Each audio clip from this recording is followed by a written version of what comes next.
बिहार के पश्चिम चंपारण जिले के पास एक छोटा सा गांव था, बरहपुर।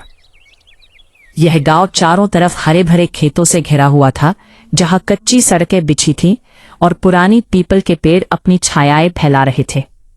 दिन के उजाले में गांव का माहौल बहुत शांत और सौम्य था, लेकिन जैसे ही रात का अंधेरा छाने लगता, सब कुछ बदल जाता।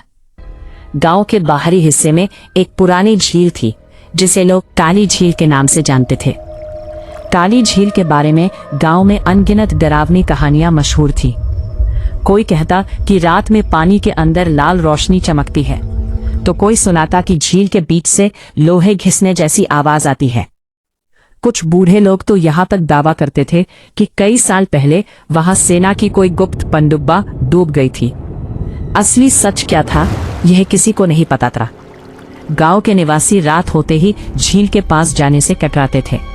यहाँ तक कि जानवर भी उस रास्ते से गुजरने में हिचकिचाते थे। उसी गांव में 3 दोस्त रहते थे, राजू, मुन्ना और छोटू। ये तीनों एक दूसरे के सबसे अच्छे साथी थे और गांव में उनकी दोस्ती की मिसालें दी जाती थी। जहां भी कोई मुसीबत होती, ये तीनों हमेशा एक साथ दिखाई देते।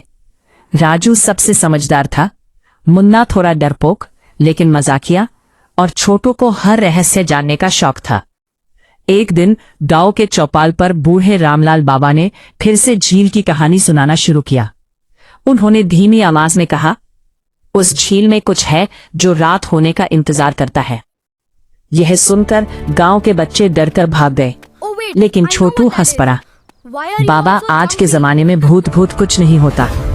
रामलाल बाबा ने उसकी तरफ घूर कर देखा और कहा, उससे भी खतरनाक चीज है वहां। इस बात को सुनकर तीनों दोस्त थोड़े चुप हो गए। उनके मन में एक अजीब सी बेचैनी थी। रात को जब वे गांव के बाहर बैठे थे, तभी अचानक झील की तरफ से एक अजीब आवाज आई, भव भव भव। ये आवाज ऐसी थी जैसे कोई बहुत बड़ा लोहे का इंजन पानी के अंदर चल रहा हो। तीनों ने एक दूसरे की तरफ देखा। मुन्ना डरते हुए बोला, ये आवाज झील की तरफ से आई ना? राजू ने धीरे से सिर हिलाया। तभी दूर अंधेरे में झील के बीच लाल रंग की हल्की रोशनी चमकी। एक बार फिर गायब हो गई। फिर से रोशनी चमकी। अब तीनों की धड़कनें तेज हो चुकी थी। छोटू ने धीरे से कहा, कल रात हम झील के पास चलेंगे। उस रात की ठंडी हवा में एक चुनौती और जिज्ञासा का अनुभव था, जिसने उनके दिलों में एक अद्भुत साहस भर दिया।